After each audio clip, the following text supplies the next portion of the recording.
Bonjour, je m'appelle Kim Doucette, je suis conseillère pédagogique à Curriculum Services au Ottawa-Carleton District School Board. Bonjour, je m'appelle Geoffrey Cayen, je suis également conseiller pédagogique pour le même département. Ça nous fait plaisir d'être avec vous aujourd'hui. Alors, le sujet de ce web émission est comment encourager l'interaction orale spontanée en salle de classe dans un contexte pour le concours d'art oratoire, mais aussi pour d'autres niveaux scolaires.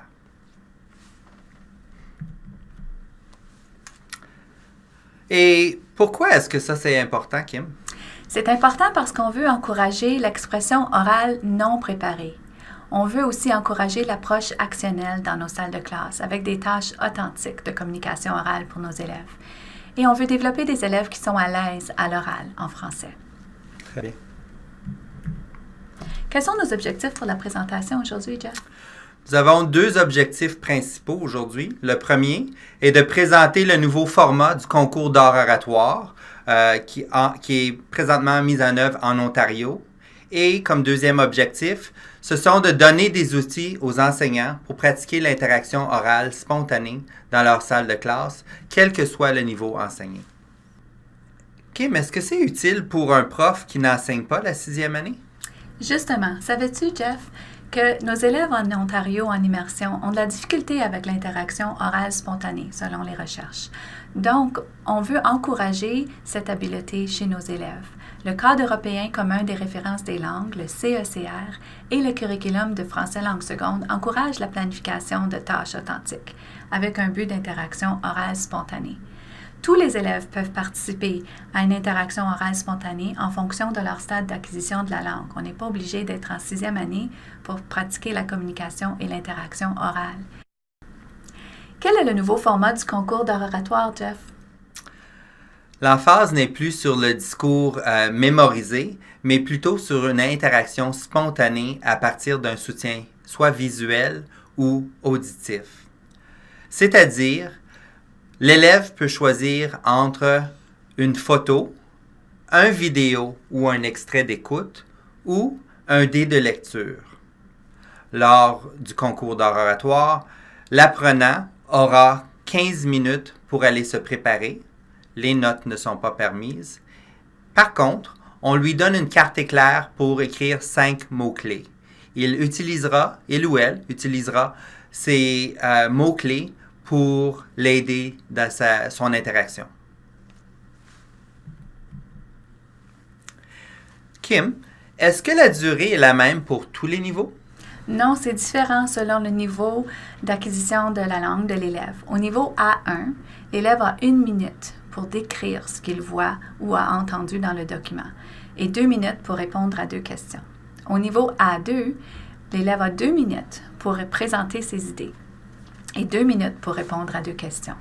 Au niveau B1, l'élève a 3 minutes pour justifier son point de vue et 3 minutes pour répondre à 2 questions. Et au niveau B2, l'élève a 5 minutes pour présenter un débat et 5 minutes pour répondre à 2 questions argumentatives. On voit bien la progression selon le cadre européen ici. Absolument, oui. Alors, comment peut-on déterminer le niveau de nos élèves selon le cadre européen? Alors, pour le format du concours d'art oratoire, ce sont les élèves de 6e année qui participent et pour la plupart, ils seront à un niveau A1 du CECR, 6e année français de base, 6e année en immersion précoce. C'est possible que certains élèves soient au début du niveau A2 ou 6e année en immersion moyenne. Comme prof, de quelle façon est-ce que je peux planifier pour mes élèves dans un contexte d'interaction orale spontanée? C'est vraiment important de s'assurer de donner de multiples occasions de s'exprimer spontanément en salle de classe, et ceci dès le début de l'année scolaire. Il faut expliquer la démarche aux élèves. Il faut modéliser et pratiquer chaque composante plusieurs fois. Nous, on vous suggère de mettre en place un centre d'apprentissage de communication orale spontanée dans vos centres d'apprentissage, dans vos salles de classe. On pourrait ajouter une photo, un dé de discussion ou même mettre un document audio ou vidéo que les élèves pourraient visionner et écouter. Ensuite, avoir des questions à discuter en petits groupes. Est-ce qu'il y a des outils disponibles pour m'aider avec l'évaluation? Certainement, Kim. Si vous allez sur le site de Canadian Parents for French de l'Ontario et non du Canada, vous allez retrouver plusieurs grilles pour chaque niveau. Alors, je vous propose de regarder l'exemple A1, comme vous voyez à l'écran. Il y a 2 sections importantes. La première est en haut et ce sont les descripteurs pour le niveau en question. Alors, pour notre exemple, c'est pour le niveau A1+. Vous allez voir qu'il y a différentes catégories, dont l'étendue, la précision, lier les idées du discours, la correction, l'aisance, c'est-à-dire la fluidité du débit, et l'aspect socio-linguistique. Alors, ces descripteurs sont écrits en fonction de critères ou d'énoncés « je peux », c'est-à-dire ce que l'élève peut faire à ce niveau-là. Sur le côté gauche de la grille, vous allez voir les critères de qualité par rapport au discours et on y retrouve l'élément de cohérence et cohésion, vocabulaire, aisance par rapport au débit et qualité de la langue parlée, ainsi que la réponse à 2 questions posées par les juges. Alors, ça nous donne un portrait assez complet au sujet de comment l'apprenant se débrouille à ce niveau. Ces grilles pourraient être utilisées pour évaluer l'expression orale spontanée en salle de classe, mais certainement devraient être modélisées par le prof et utilisées dans un contexte formateur et non nécessairement évaluatif au début. Certainement. Kim, est-ce que tu savais qu'il existe des plans de leçons déjà prêts sur le site de Canadian Parents for French? Oui, mais il faut surtout consulter le site de Canadian Parents for French de l'Ontario, pas le site national. Vous ne trouverez pas les activités sur le site national. On va vous montrer maintenant comment vous y rendre. Alors, sur le site de Canadian Parents for French de l'Ontario, vous voyez en haut ici, on va à l'onglet Activities, ensuite Youth Activities, et ensuite, on choisit le concours et festival d'art oratoire impromptu. On clique là. Et ensuite, on fait défiler la page. On va voir, c'est ici qu'on trouve les grilles d'évaluation qu'on vient de présenter. Et ensuite, ici, il y a une section qui s'appelle Tips to Organize Your Events, Tools and Lesson Plans. Click Here. Alors, on clique là, le petit Here vert, et on a tous les plans de leçons et des suggestions d'activités à faire en salle de classe avec nos élèves. Et comme vous pouvez voir, il y en a plusieurs. On va vous en présenter quelques-unes maintenant. Aurais-tu des suggestions, Kim, pour pratiquer cette habileté en salle de classe? Oui, justement, les élèves doivent pratiquer régulièrement pour devenir confiants et interagir spontanément en français. Il y a plusieurs stratégies et activités à exploiter. L'interaction doit être au cœur des activités dans la salle de classe et cela au quotidien. La première stratégie qui nous est proposée, ce sont les dés de discussion. On peut utiliser les dés de discussion avec un grand groupe ou dans un centre d'apprentissage. Je vais vous montrer quelques exemples ici. Voici un exemple d'un dé A1. Alors, on voit que sur le site, il y en a déjà des dés qui sont tout faits pour vous. Vous n'avez qu'à les imprimer et les utiliser avec vos élèves. Alors, l'idée serait que l'élève roule le dé et la question qui est sur le dessus, par exemple, identifie 3 objets dans la salle de classe et l'élève au niveau A1 aurait 1 minute pour présenter ses idées. Et ensuite, c'est au tour d'un autre élève. On demande qu'on pratique à s'exprimer en phrases complètes. Et cela depuis du début de l'année. Pour les élèves du niveau A2, on va leur demander de parler un peu plus longtemps, de voir s'ils peuvent étirer jusqu'à 2 minutes. Ça va dépendre de la question. Ceci, c'est un dé du niveau A1, donc les questions sont plus simples. Une suggestion pour les élèves qui ont très, très peu d'expérience avec la langue, ce serait peut-être de discuter au préalable des questions avec les élèves et, si nécessaire, d'offrir quelques déclencheurs de phrases. Alors, Par exemple, quelle est ta nourriture préférée? On pourrait dire ma nourriture préférée est et avoir accès à une liste de différents types d'aliments, par exemple. On soutient les élèves avec objectif d'indépendance au fil du temps. Voici un exemple de dé du niveau A2. Alors, on voit que les questions sont un petit peu plus avancées. Par exemple, quelle est ta meilleure qualité? Ou décris ton acteur ou ton actrice préférée. Alors, il y a un petit peu plus de détails à donner et la question est un peu plus complexe. Une autre suggestion qu'on pourrait faire serait la question musicale. Alors, c'est un peu comme les chaises musicales, sauf que les élèves circulent dans la salle de classe et ne s'assoient pas quand la musique s'arrête. Quand la musique s'arrête, l'enseignant pose une question et on discute avec la personne la plus près à notre droite. Bonne idée. Alors, ça fait le tour des dés de discussion. Est-ce que tu peux nous expliquer comment faire une interaction orale à partir d'une photo? Oui, certainement. Voici une démarche proposée pour enseigner aux élèves comment parler au sujet d'une photo. Alors, comme mentionné au début de notre présentation, les élèves auront besoin de multiples occasions de pratiquer à analyser une photo afin de développer un sens d'aisance et de confiance pour interpréter les contenus des photos.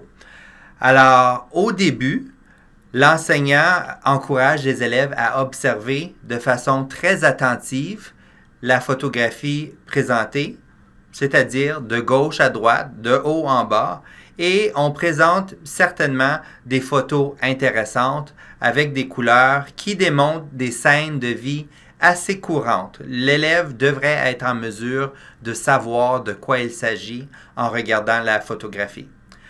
Au début, on suggère que tous les élèves observent les mêmes photos afin de pouvoir donner une rétroaction au groupe classe basée sur leurs réponses données.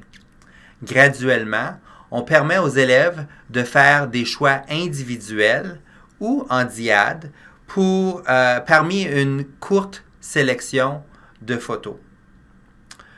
Avec le temps, on va encourager les élèves à observer et analyser le contenu factuel de la photo, c'est-à-dire ce qu'ils voient, pour ensuite aller au-delà du contenu de l'image et d'analyser les éléments plus abstraits ou le sous-entendu de l'image. Par exemple, les émotions que démontrent les personnes de la photo. Lors de la distribution de la photographie, il est suggéré que les élèves soient munis d'un plan afin d'organiser leurs observations. C'est-à-dire, la photo est centrée au milieu de l'image et il y a 4 parties distinctes pour noter les observations des élèves. Regardons un exemple ensemble. Vous voyez présentement un exemple de photo pour le niveau A1. Alors, il y a 4 parties. La première, décrivez l'aspect physique des gens. La deuxième, la description de l'environnement.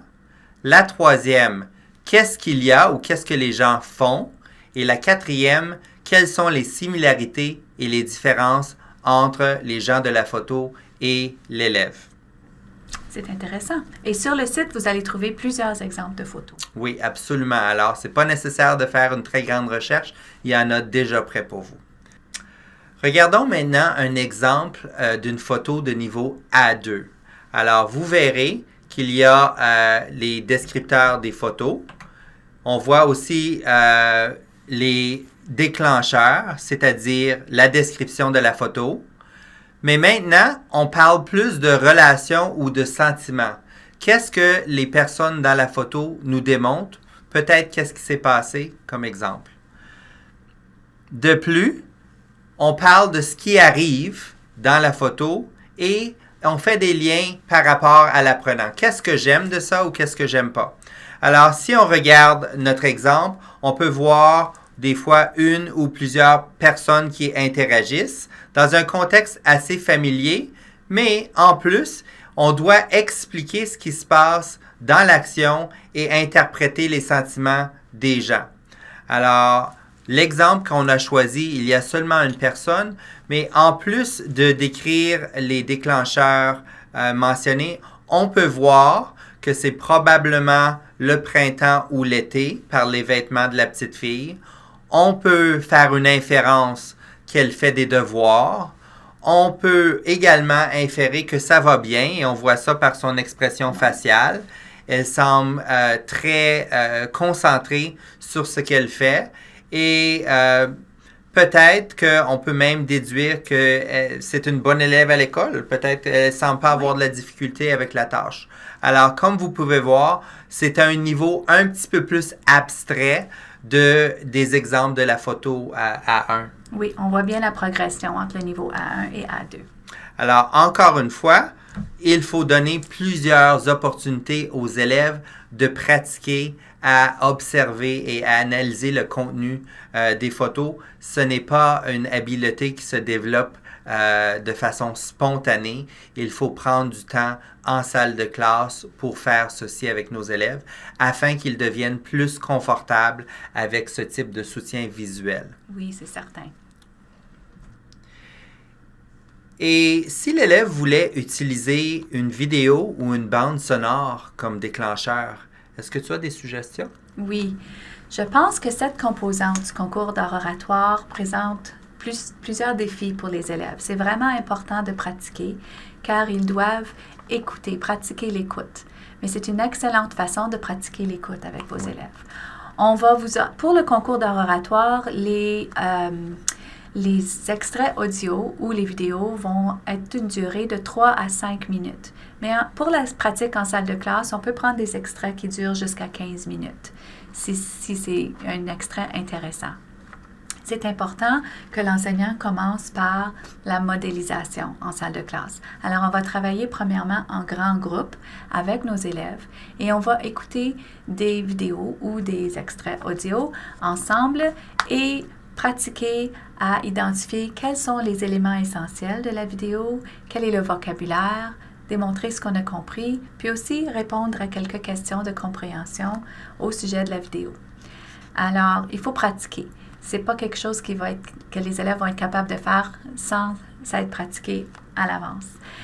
Au niveau A1, on veut qu'ils identifient les faits essentiels de la vidéo et que les vidéos aient un contexte social familier pour nos élèves et qu'ils soient aussi appropriés pour l'âge de nos apprenants.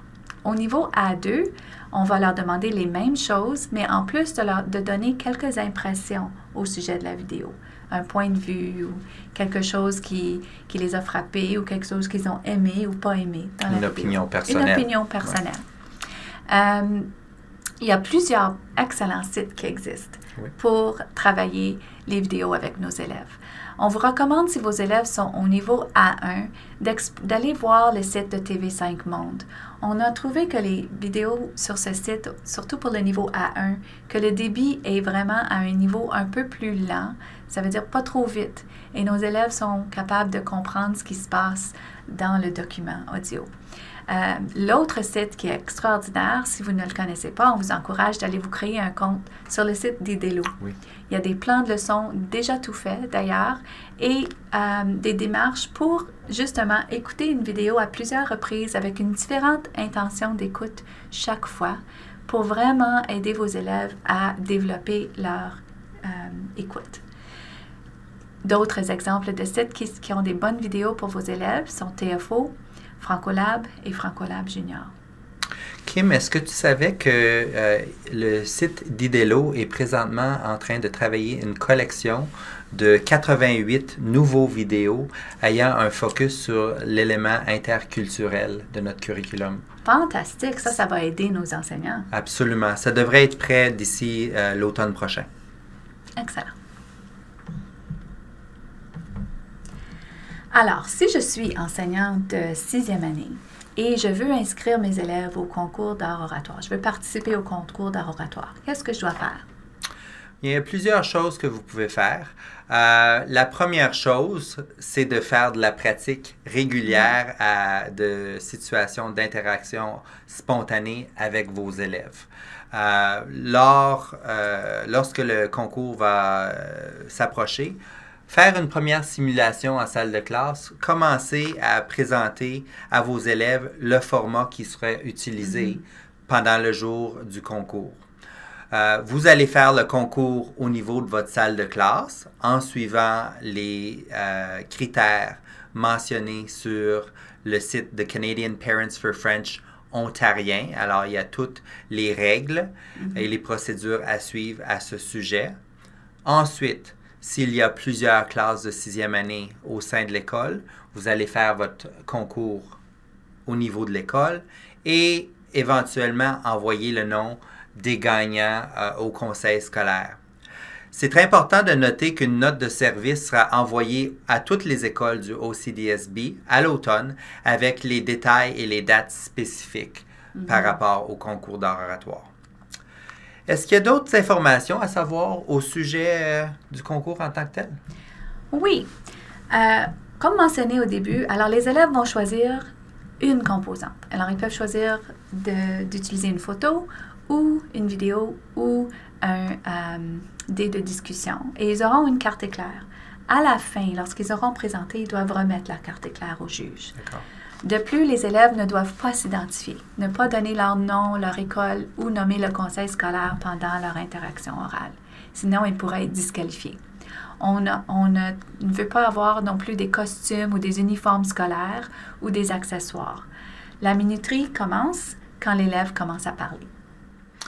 Nous avons fait l'expérience de ce format de concours l'année 2017 et l'opinion générale des participants est qu'ils préféraient ce modèle de présentation car c'était plus authentique et il y avait plus un élément de discussion entre les adultes et les enfants. Tous ont bien aimé ce format. Oui. En plus, il n'y a pas de discours à mémoriser. Absolument. Alors, en fait, c'est moins de travail si la préparation a été faite tout au long de l'année. Oui. Alors, on vous encourage fortement à essayer ce modèle dans vos salles de classe. Puis, cela conclut notre présentation pour aujourd'hui. On espère que vous avez aimé ce nouveau format de présentation. Alors, si vous avez des questions additionnelles, n'hésitez pas à me contacter en utilisant le courriel de OCDSB. Nous allons également fournir un accès à un Google Form pour nous permettre de recevoir de la rétroaction sur le format de cette présentation. Est-ce que vous aimez ceci? Est-ce que ça vous convient? Avez-vous des suggestions additionnelles pour d'autres sujets de web émission? On a bien hâte de vous entendre à ce sujet. On vous remercie beaucoup et on vous souhaite une bonne soirée. À la prochaine. Merci. Au revoir.